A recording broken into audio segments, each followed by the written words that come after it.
Ja sam Nemanja Ćeranić, reditelj filma Lihvar. Ništa, došli smo na ideju da konačno snimamo film u svom gradu. Ja se bavim režijom već 7-8 godina, inače sam diplomirao na Fakultetu dramskih umetnosti.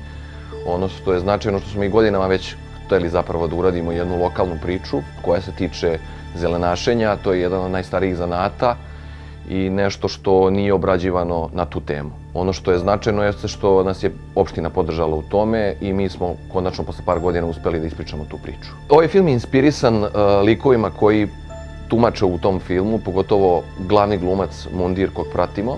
Ono što je značajno za ovaj film jeste da smo ga snimali u Cinema Verite estetici, to je film Kamera iz ruke, gde kamera prati samog glumca, gde dolazi do improvizacije i to je bila ideja da ne samo da se identifikujemo s akterima, nego da budemo upravo tu sa njima i da smo nemi posmatrači. Ključna vrednost ovog filma je tema kojom se bavi, to je zelenašenje koja nije obrađivana. Ključna vrednost je što je u tom filmu igraju naturščici, što je inspirisan nekim likovima koji igraju faktički sami sebe. I treća stvar je što sam snimio film u svom gradu. Publika treba da pogleda ovaj film zato što je on na neki način bitan da nije samo Beograd taj koji treba da plasira neke njihove priče, nego da vidimo i kakve su priče iz jednog malog grada, iz provincije i praćenje tih marginalaca koji su njihovi životi i na koji način oni obitavaju u tom sistemu.